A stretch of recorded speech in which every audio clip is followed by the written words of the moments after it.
Selamat pagi para hadirin yang terhormat. Saya Anggreta Noni akan memandu dalam seminar penelitian ini. Pada kesempatan ini, kami akan membahas hasil penelitian yang telah dilakukan oleh Cecilia Bengku. Mari kita mulai dengan memperkenalkan diri dan memberikan kesempatan kepada peneliti untuk mempresentasikan hasil penelitiannya. Silakan. Baik, selamat pagi. Saya Cecilia Yensi Benggu akan mempresentasikan hasil penelitian saya dengan judul eh, Transparansi dan Akuntabilitas Pengelolaan Dana Desa di Desa Oelomin.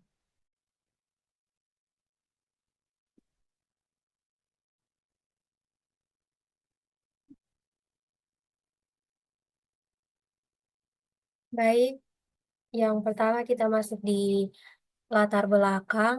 eh, Desa merupakan unit pemerintahan terkecil yang menjadi fondasi penting dalam pembangunan nasional.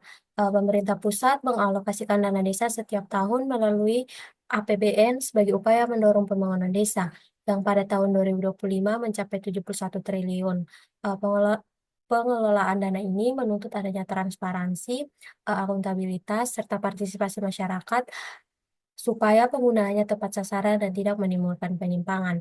Namun, dalam praktiknya, masih banyak keluhan masyarakat mengenai kurangnya keterbukaan pemerintah desa, termasuk di Desa Oilomin, Kabupaten Kupang. Meskipun terjadi peningkatan jumlah dana desa, mengenai informasi rinci tentang pengalokasiannya belum dipublikasikan secara jelas. Berdasarkan teori keagenan, pemerintah desa berperan sebagai agen yang bertanggung jawab kepada masyarakat selaku prinsipal, sehingga dituntut untuk mengelola keuangan secara terbuka dan akuntabel. Dan penelitian ini bertujuan untuk mengkaji bagaimana hubungan antara transparansi, akuntabilitas, dan partisipasi masyarakat dalam pengelolaan alokasi dana di Desa Oelomin.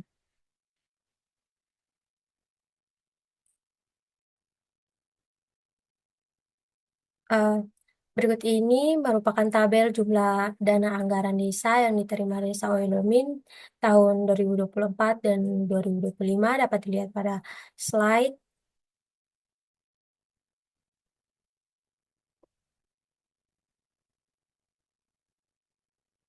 Baik, yang berikutnya kita masuk di rumusan masalah dan tujuan. Jadi berdasarkan latar latar belakang yang ada, rumusan masalah yang diambil yaitu yang pertama, bagaimanakah hubungan antara transparansi, akuntabilitas masyarakat terhadap pengelolaan dana desa di Desa Oelomin. Yang kedua, eh, bagaimanakah pengaruh partisipasi masyarakat dalam pengawasan dana desa di Desa Oelomin. Yang berikutnya mengenai tujuan. Yang pertama itu dapat menganalisis hubungan antara transparansi, akuntabilitas masyarakat terhadap pengelolaan dana desa di Desa Oelomin.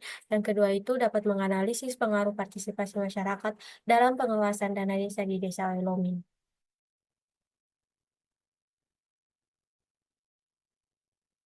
Yang berikutnya kita masuk di kerangka teoritis. Jadi kerangka teoritis dalam penelitian ini mencakup tiga konsep utama, yaitu akuntabilitas, yang kedua transparansi, dan yang ketiga dana desa.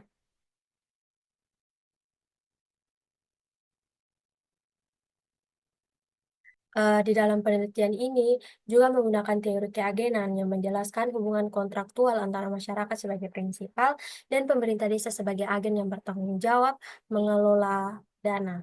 Dan untuk mengukur sejauh mana prinsip-prinsip tersebut diterapkan, digunakan tiga variabel utama, yaitu transparansi, akuntabilitas, dan partisipasi masyarakat dalam pengelolaan dana desa.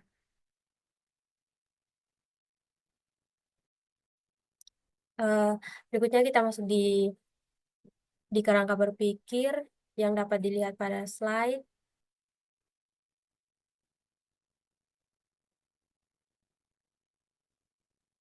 Baik, yang berikutnya di metode penelitian. Jadi, yang pertama itu jenis penelitian. Penelitian ini menggunakan pendekatan kualitatif dengan tujuan untuk memahami fenomena sosial secara mendalam, terkhususnya terkait mengenai transparansi dan akuntabilitas pengelolaan dana desa di Desa Wilomin.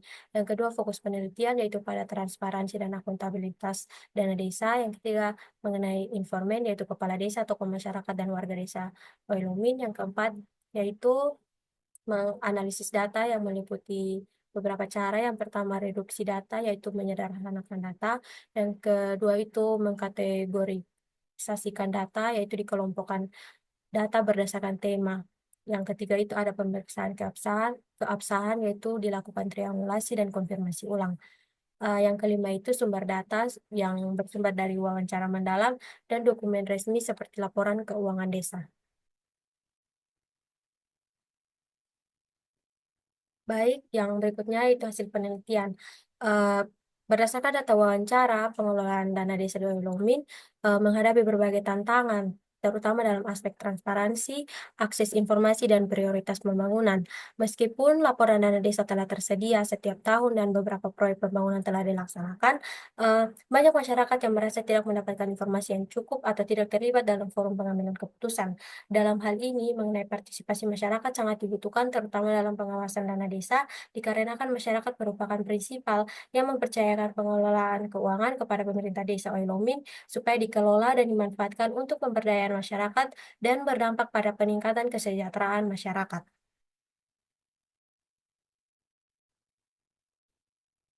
Eh, Selain itu, terdapat pula permasalahan lain yang muncul berkaitan dengan pengalokasian dana desa, yaitu pada aspek infrastruktur, terkhususnya mengenai jalan desa yang belum diperbaiki sejak lama, serta irigasi yang belum memadai, yang menyebabkan banjir di beberapa rumah warga. Berdasarkan hasil wawancara dengan beberapa narasumber, mereka mengatakan bahwa pemerintah desa telah berusaha menyediakan berbagai fasilitas seperti lampu jalan, sumur bor, dan bantuan rumah sehat, tetapi masih ada ketimpangan dalam prioritas pembangunan.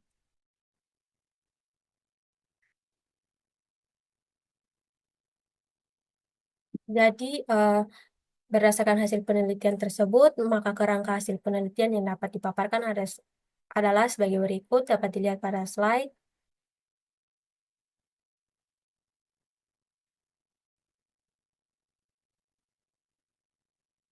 Eh, Sekian presentasi dari hasil penelitian saya, dikembalikan kepada moderator. Baik, kita akan masuk ke sesi diskusi di mana saya memberikan kesempatan kepada para penguji untuk memberikan pertanyaan maupun komentar. Kepada penguji yang pertama, saya persilakan. Baik, terima kasih atas kesempatan yang diberikan kepada saya. Saya akan bertanya tentang dari hasil penelitian tadi, terlihat bahwa masalah utama adalah infrastruktur jalan yang buruk. Namun, apakah ada indikasi bahwa dana desa dialokasikan secara tidak tepat? Atau ini murni karena keterbatasan anggaran saja? Eh, Baik, eh, jadi berdasarkan wawancara dengan warga dan pemeriksaan dokumen, ditemukan beberapa temuan. Yang pertama itu mengenai prioritas pembangunan tidak selalu sesuai dengan kebutuhan masyarakat. Misalnya itu pembukaan jalan baru lebih diprioritaskan daripada perbaikan jalan rusak yang sudah ada sejak tahun 2003. Yang kedua itu eh, adanya keterbatasan anggaran, tetapi masyarakat merasa bahwa pengalokasian dana bisa lebih efisien jika melibatkan musyawarah yang lebih partisipatif. Yang ketiga itu mengenai dana desa yang tidak bisa digunakan untuk perbaikan jalan kabupaten, yang menjadi salah satu kendala teknis. Jadi masalahnya bukan hanya anggaran, tetapi juga proses perencanaan yang kurang inklusif. Baik, untuk pertanyaan kedua, saya ingin bertanya. Tadi Anda menjelaskan tentang teori keagenan.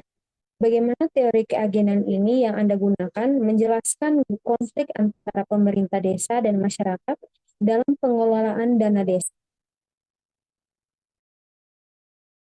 Eh, Baik, jadi mengenai teori keagenan sendiri itu dijelaskan bahwa pemerintah desa yang disebutkan sebagai agen diberi mandat oleh masyarakat yang disebut sebagai prinsipal untuk mengelola dana desa. Lalu kemudian masalah muncul ketika terjadi ketidakseimbangan informasi, di mana masyarakat kesulitan mengakses laporan keuangan, sehingga pengawasan melemah.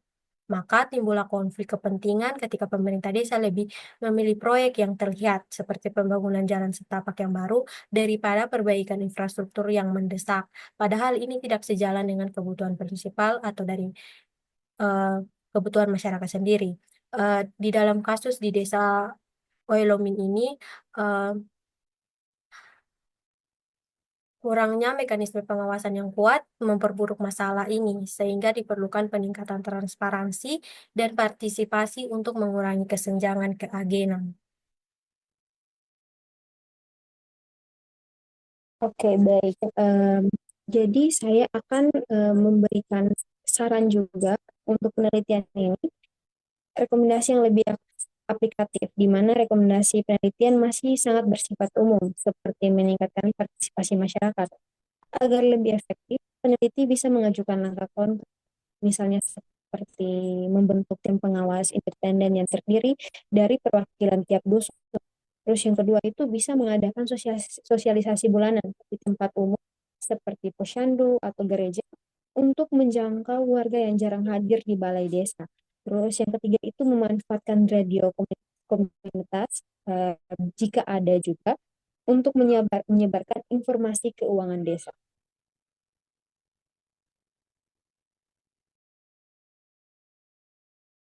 Eh, Baik, eh, terima kasih atas saran dan pertanyaan yang telah diberikan oleh penguji.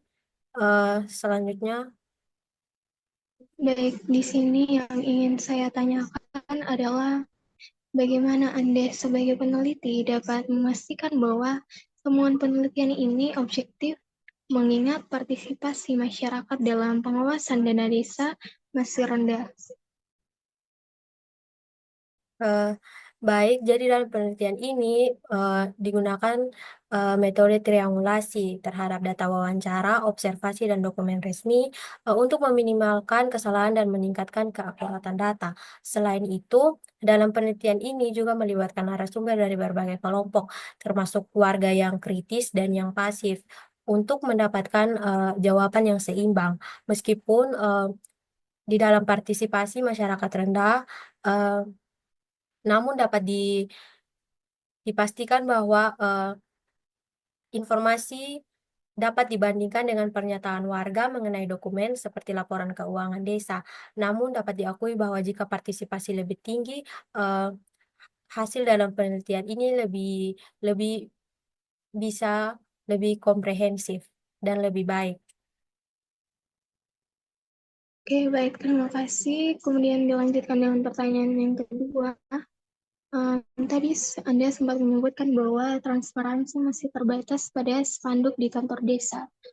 Apakah ada upaya dari pemerintah desa untuk meningkatkan transparansi atau sepenuhnya masih tergantung pada inisiatif masyarakat? Eh, Baik, jadi berdasarkan wawancara dengan perangkat desa itu ada ditemukan beberapa temuan. Yang pertama, pemerintah desa telah menyampaikan laporan tahunan dalam forum musyawarah, tetapi hanya diikuti oleh sekelompok warga saja. Yang kedua itu, eh, belum adanya inisiatif digital seperti website desa atau grup WhatsApp dikarenakan keterbatasan infrastruktur internet serta terbatasnya penggunaan HP Android di desa sendiri. Yang ketiga itu mengenai pengumuman yang masih bersifat top down dan tanpa mekanisme umpan balik yang jelas dari masyarakat. Jadi mengenai upaya transparansi masih minim dan bergantung pada metode konvensional sehingga perlu adanya eh, in- inovasi seperti papan informasi di setiap dusun atau sosialisasi melalui tokoh masyarakat. Terima kasih. Kemudian ada sedikit saran dari saya, yaitu penelitian ini sudah mengidentifikasi masalah transparansi dan partisipasi dengan baik. Namun akan lebih kuat jika Anda menambahkan analisis komparatif dengan desa lain di Kabupaten Kupang yang berhasil meningkatkan akuntabilitas dana desa. Misalnya, apakah ada pola tertentu seperti peran BPD yang lebih aktif atau penggunaan teknologi sederhana yang bisa diadopsi oleh desa Oilomin?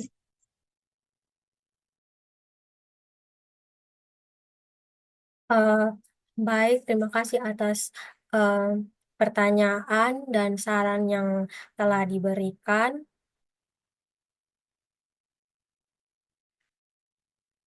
Jadi dari penelitian saya ini dapat disimpulkan bahwa eh, pengelolaan dana desa di Desa Oilomin harus dilakukan dengan prinsip transparansi dan akuntabilitas supaya dapat memberikan manfaat maksimal bagi masyarakat. Mengenai transparansi dan pengelolaan dana desa mencakup keterbukaan dalam perencanaan, pelaksanaan, dan pelaporan anggaran. Sementara itu mengenai akuntabilitas sendiri, yaitu dapat memastikan bahwa setiap penggunaan dana desa dapat dipertanggungjawabkan sesuai dengan ketentuan yang berlaku. Eh, Berdasarkan kajian yang dilakukan, ditemukan bahwa meskipun telah ada Meskipun telah ada upaya untuk meningkatkan transparansi dan akuntabilitas, masih terdapat beberapa tantangan seperti keterbatasan akses informasi bagi masyarakat, rendahnya partisipasi warga dalam mas- rendahnya partisipasi warga dalam musyawarah desa, serta masih adanya indikasi atau kurangnya pengawasan terhadap penggunaan dana. Dan oleh karena itu, diperlukan langkah-langkah strategis untuk memperbaiki sistem pengelolaan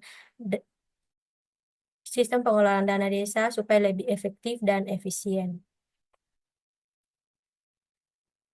Baik, terima kasih atas pemaparan materi. Dengan ini kami sebagai penguji menyatakan Anda lulus dengan nilai 85 karena ada beberapa ya kekurangan yang harus dilengkapi.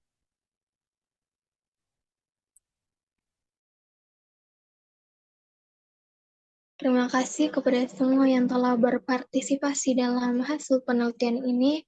Semoga hasil penelitian ini dapat memberikan manfaat bagi kita semua. Saya menutup seminar hasil penelitian ini.